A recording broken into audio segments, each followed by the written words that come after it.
Jax's revenge domain. The air conditioning died at 8:17 p.m. on a Tuesday. I wiped sweat from my forehead, grateful for the quiet after another 14-hour day debugging our defense contract systems. My fingers kept moving across the keyboard, tightening security protocols that nobody understood, but everybody depended on. Then I heard voices drifting through the thin wall of the executive conference room. My name is Raymond Mitchell. I'm 48 years old, and I'd been Chief Technology Officer at Apex Defense Solutions for 20 years. 20 years building their digital infrastructure from nothing.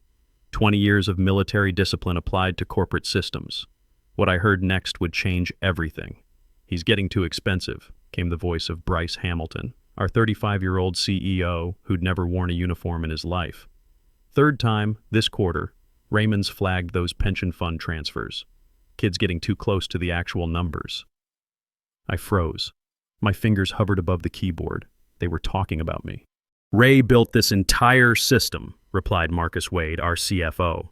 His voice carried that particular smugness of someone who'd never had to work for anything. "But he doesn't need to know what's happening behind the curtain." "Agreed," Hamilton continued. "Terminate him Friday.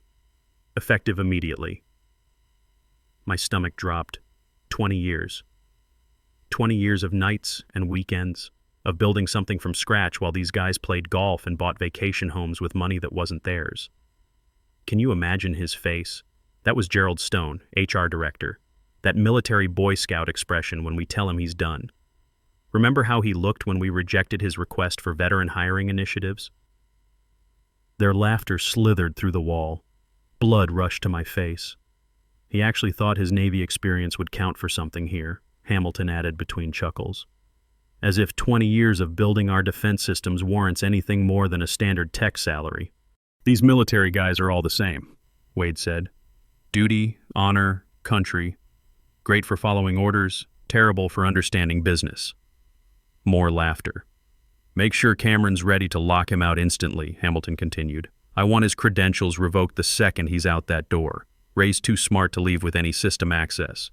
Cameron Price, the 28-year-old consultant they'd brought in to modernize our operations. Kid barely knew the difference between authentication and authorization, but he had an MBA and spoke the corporate language these executives loved. "What about the systems?" Wade asked. "Who's going to maintain them?" "Cameron says he can handle it for triple Ray's salary. Worth it if it means we can finally operate without some Boy Scout looking over our shoulders." My hands started shaking. I bit down until I tasted copper. 20 years watching them take credit for my innovations while systematically cutting costs wherever they could. 20 years building something that had grown too valuable, too essential, while remaining too old, too military, too ethical to be properly rewarded. What they didn't understand about the elegant system connecting their 12 manufacturing facilities was simple. It relied on a proprietary authentication protocol I'd designed from scratch during my second tour in the Persian Gulf. Every 72 hours, it required my unique digital signature or the system would revert to baseline state, a safeguard I'd implemented after they blamed me for their last accounting adjustment that nearly wiped out 3 days of production data.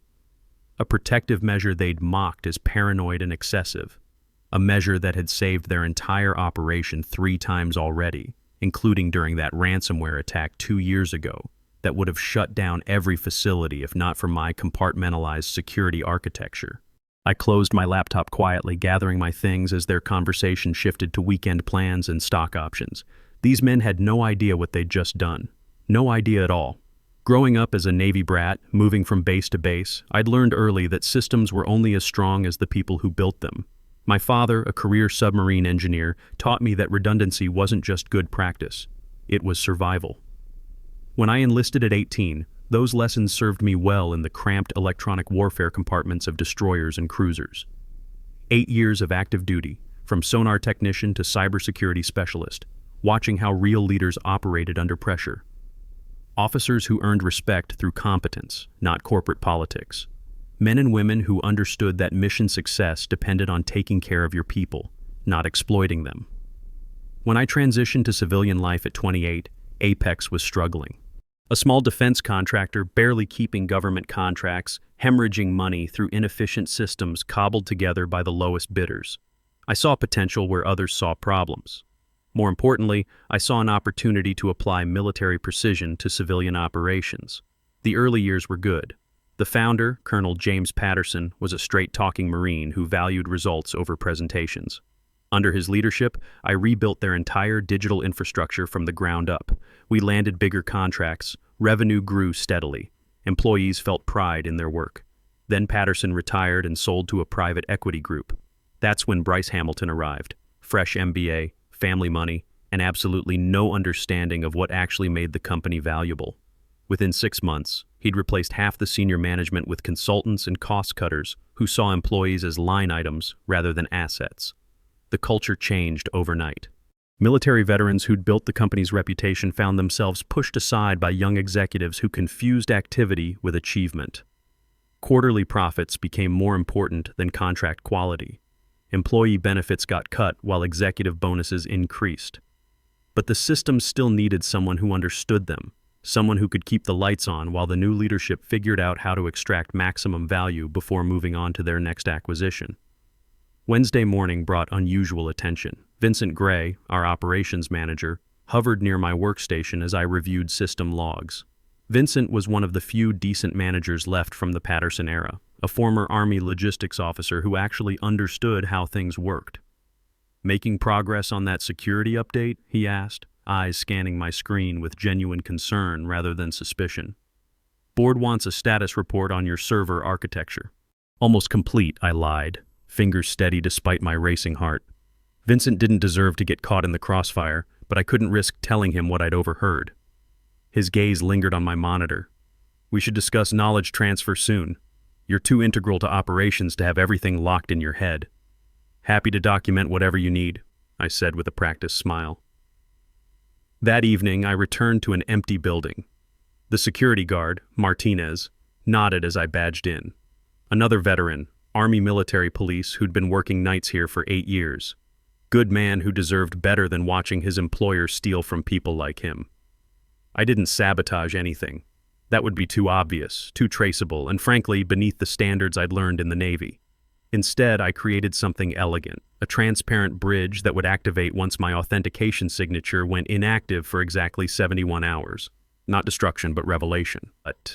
A pathway that would direct all executive communications straight into Department of Veterans Affairs oversight channels. The beauty was in its simplicity. I'd originally designed the system with multiple fail-safes to prevent unauthorized access, but I'd also built in emergency protocols that would automatically report suspicious financial activity to appropriate federal agencies if the primary security administrator became unavailable. It was basic operational security, the kind of redundancy that kept ships running during wartime. All I had to do was modify the parameters slightly. Instead of waiting 30 days for manual intervention, the system would now activate its emergency protocols after 71 hours of my absence. Every executive email, every recorded phone call, every financial transaction from the past 6 months would be automatically flagged and forwarded to federal investigators. I spent 4 hours that night carefully implementing the changes, using legitimate maintenance windows to mask my activities. The modifications were buried so deep in the authentication code that Cameron Price would never find them, even if he knew what to look for, which he didn't. By 2 a.m., everything was in place. I sat back in my chair, looking around the server room I'd built with my own hands. Rack after rack of equipment I'd personally selected, configured, and maintained. 20 years of my professional life contained in humming metal boxes that would soon tell the truth their owners wanted hidden. Thursday morning brought more suspicion.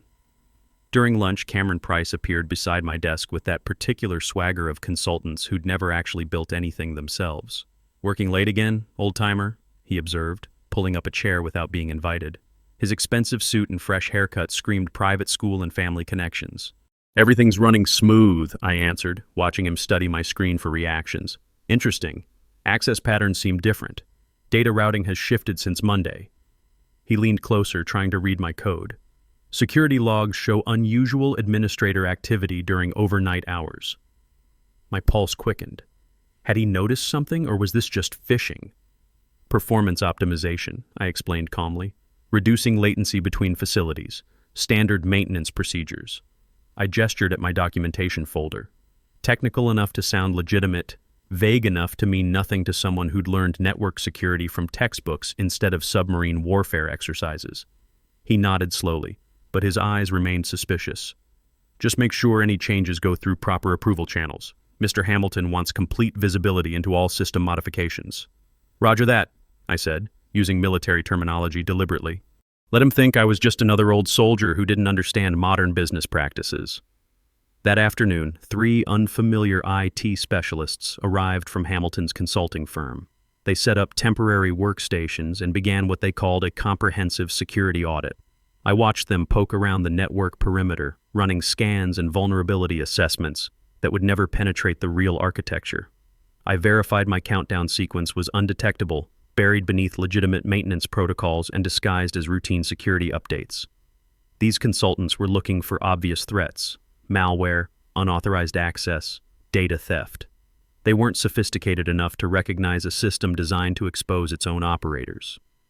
The irony wasn't lost on me. They'd brought in outside experts to protect against exactly what I was doing, but their corporate mindset prevented them from understanding how a properly designed military system actually worked. In the Navy, we called it defense in depth, multiple layers of security that could function independently if any single layer was compromised. What I'd built wasn't a hack or a virus, it was a feature designed exactly as any responsible security administrator would design it. If the person responsible for protecting sensitive data suddenly disappeared, the system would automatically escalate to higher authorities. The fact that those authorities would discover evidence of criminal activity was simply the natural consequence of trying to hide criminal activity.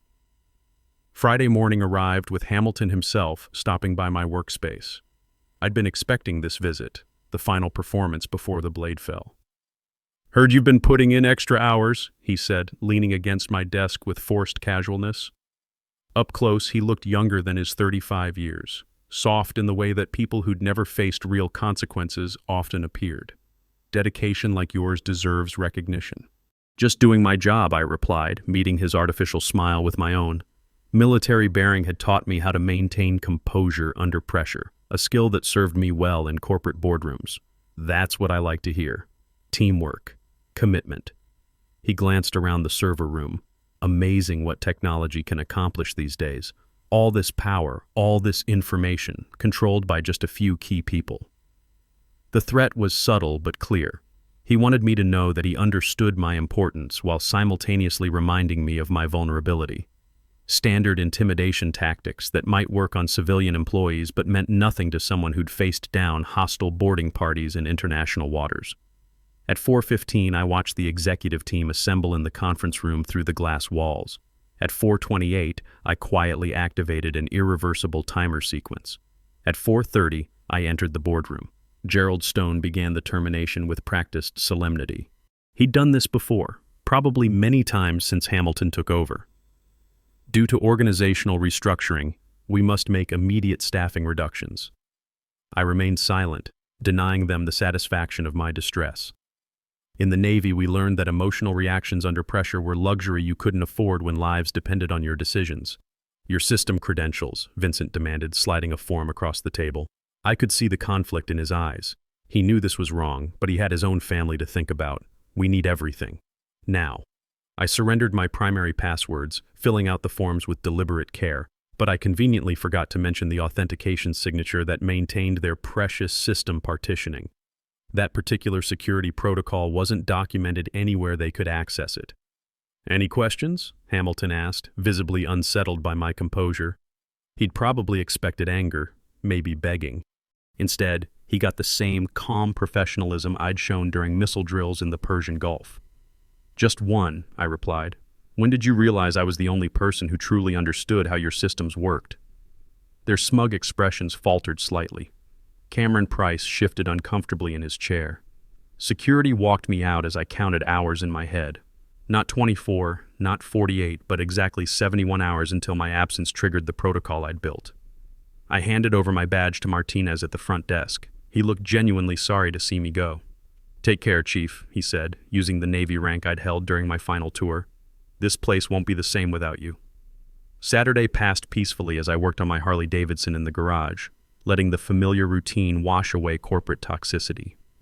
Mechanical work had always cleared my head, reminded me that some problems had straightforward solutions if you understood how the parts fit together. Sunday morning, I turned my phone back on to find 8 missed calls, 12 urgent texts, and 4 increasingly desperate voicemails from the executive team. The first few were professional inquiries about system status. By the 4th message, Hamilton's voice carried unmistakable panic. "Ray, whatever's happening with the systems, we can work this out. Name your terms. Call immediately." Too late. The 71-hour window would close at 3:15 p.m. Monday morning would bring their reckoning.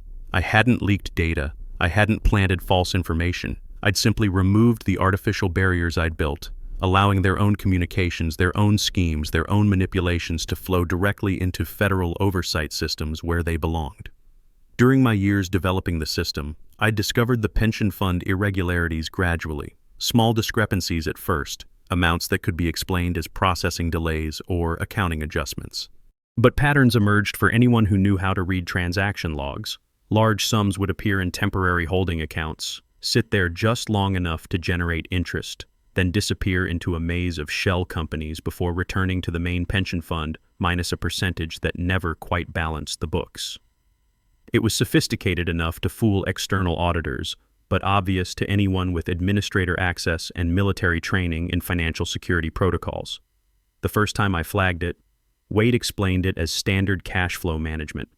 The second time, Vincent suggested I focus on technical issues rather than financial ones. The third time, I documented everything thoroughly and submitted a formal report that disappeared into Hamilton's office and never resurfaced. That's when I knew they weren't incompetent. They were criminal. By Monday's opening, executives would face questioning about the $47 million in diverted veteran pension funds they'd hidden. By noon, operations would halt as their internal messages detailing exactly how they'd falsified contract deliverables flowed directly to the Department of Defense. The system wasn't broken. It was finally working exactly as justice demanded.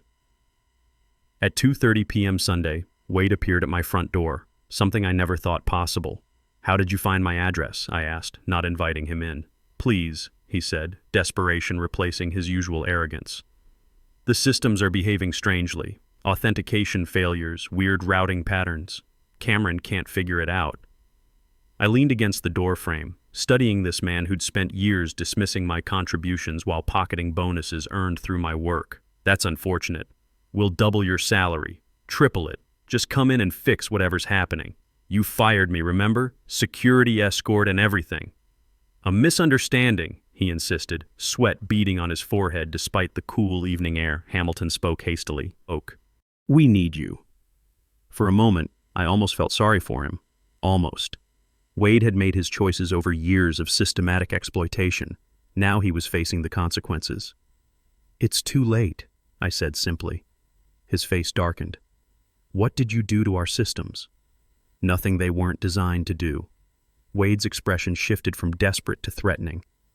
"You don't understand what you're interfering with. There are defense contracts involved, national security implications, people who don't appreciate disruptions." The implied threat was clear. I'd heard similar intimidation tactics from officers who thought rank alone commanded respect. "Are you threatening me?" I asked quietly. He straightened his expensive suit, trying to project authority he didn't possess. "I'm giving you one chance to save your career. Come in now, fix whatever you've done, and we can pretend this never happened." "I'd need full admin access," I said, watching his reaction carefully. Relief flooded his face. "Absolutely. Whatever you need. I'll need time to get ready." "No time," he snapped. "Car's waiting downstairs." I grabbed my keys, deliberately leaving my laptop behind. As we rode down the elevator, Wade made 3 calls telling each person I was cooperating. His confidence was returning, the corporate executive reasserting control over what he saw as a simple personnel problem. The black sedan waiting outside had government plates and a driver who kept checking his mirrors. When we arrived at the office building, Cameron met us at the elevator. "Thank God," he said when he saw me. "The routing tables are rewriting themselves. Authentication protocols are cascading. Everything's going haywire." I nodded professionally. "Show me." The boardroom had transformed into crisis headquarters. Laptops covered the conference table, cables running everywhere. Hamilton paced while barking into his phone. Vincent hovered over 2 IT specialists who looked close to tears. Everyone fell silent when I entered. "Ray," Hamilton said, relief evident. "Thank you for coming. Whatever's happening, we'll make it right." I checked my watch. 3:12 p.m. 3 minutes until the authentication signature required renewal, a deadline they didn't know existed. "Let me see what's happening," I said, sitting at a workstation. They gave me system access. I typed commands slowly, watching diagnostics while executives hovered behind me. The protocols were exactly as I'd designed, counting down to the moment when barriers would dissolve. "Well?" Vincent demanded after 3 minutes of silence. "What's wrong?" "Nothing's wrong," I said calmly. "The system is behaving exactly as designed." "Then why is everything failing?" Cameron asked, peering at my screen with growing desperation. "It's not failing. It's reverting to its natural state." Hamilton pushed forward. "What does that mean? Speak plainly." I checked my watch. 3:14 p.m. "It means in about 1 minute, all internal executive communications will begin routing externally as well as internally." The room went silent. "What communications?" Wade asked, his voice suddenly hoarse. "All of them. Every email, message, and recorded conversation from the executive level for the past 6 months, I stood up from the computer, including discussions about pension fund diversion." Hamilton's face drained of color. "You can't." "I already did," I cut him off. "The authentication protocol required my digital signature every 72 hours. I shortened it to 71 after termination, knowing you wouldn't discover the discrepancy in time." "Stop it," Vincent commanded. "Now." "I can't," I said truthfully. "It's irreversible once initiated, even if I wanted to help, which I don't." Cameron pushed me aside and began typing frantically. "There must be an override." "There isn't," I said. "I designed it that way after you blamed me for your last accounting crisis." Wade grabbed my arm. "Listen to me. Fix this and we'll give you anything. Partnership. Name your salary." I pulled away from his grip. "You should have thought of that before you decided I was disposable." 3:15 p.m. Alarms began blaring from multiple computers. Red warnings flashed across screens. Cameron cursed loudly. "What's happening?" Hamilton demanded. "Authentication failure," Cameron read from his screen. "Protocols reverting to baseline. Partition walls dissolving." "English!" Wade shouted. I answered for him. "It means your secrets aren't secret anymore." The next 4 hours were chaos. IT specialists cycled through increasingly desperate measures while executives pulled me into interrogation after interrogation. None of it mattered. The system now operated as originally designed, without the artificial barriers I'd created to protect their compartmentalized information. By 7 p.m., the first regulatory flags appeared. Automated systems at the Department of Veterans Affairs detected unusual data patterns, the very pension fund movements I'd flagged 3 times. At 8 p.m., Hamilton received a call that drained remaining color from his face. "VA investigators have questions about our pension management," he told the room after hanging up. "They've received concerning information." All eyes turned to me. "I told you," I said calmly. "I didn't leak anything. Your own communications did that." Monday morning arrived with breaking news. Trading halted on the company's stock pending federal investigation. By noon, investigators swarmed the facility. By evening, 6 executives, including Hamilton and Wade, had been escorted out for questioning. I watched from my apartment, fielding calls from VA investigators who wanted my testimony. Each call confirmed what I already knew. The evidence was overwhelming and irrefutable. The executives' own words, preserved in their messages, provided all proof needed. Tuesday brought unexpected visitors, representatives from veteran organizations whose pension funds had been targeted. "They're calling you a hero," said James Rodriguez, a 58-year-old Navy vet who'd worked maintenance at the company for 15 years. "You saved our retirements. I hadn't expected this." The human faces of those I'd protected without realizing. It hit harder than anything else, seeing gratitude in the eyes of fellow veterans who'd nearly lost everything. "My wife was terrified," said Martinez, the security guard. 23 years she worked for the county, and these bastards almost stole her pension. You did what we couldn't do ourselves." Wednesday morning, my phone rang with an unknown number. "Raymond Mitchell?" a professional voice asked. "Speaking.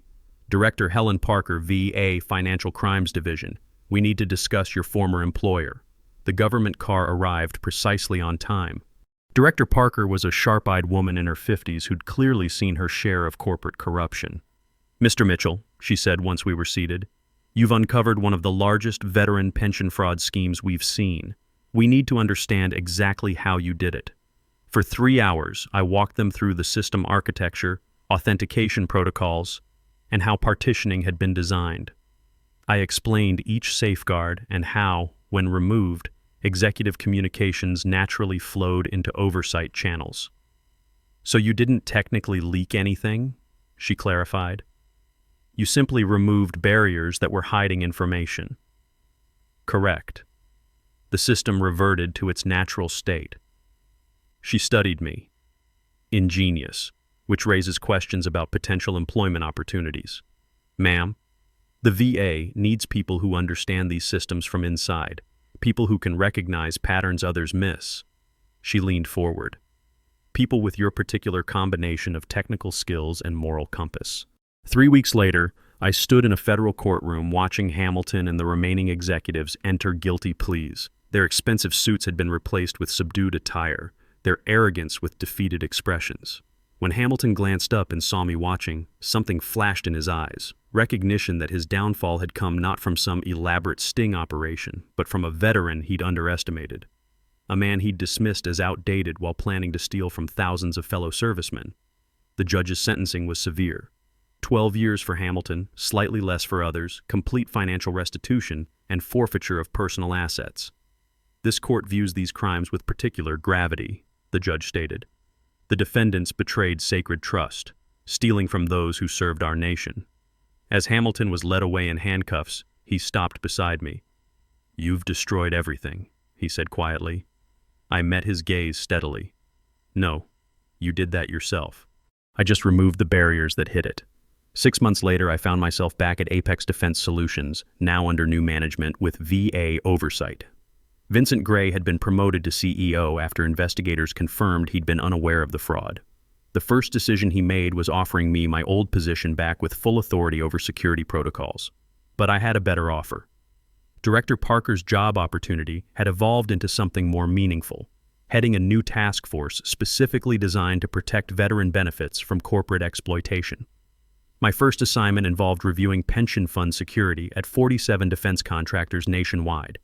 The system I'd built now serves its true purpose, protecting veterans' financial security rather than facilitating corporate theft. In my new office, I keep one memento from my previous job, a framed photo from my Navy days, reminding me that some principles are worth fighting for regardless of the cost. If you've ever been pushed aside by those who thought their position made them untouchable, remember this: the most dangerous person in any room isn't the one with the most authority. It's the one with the most integrity and the patience to let justice work exactly as it was designed. Corporate loyalty flows upward until it hits a paywall, but military honor flows in all directions because it's not about profit. It's about protecting the people who can't protect themselves.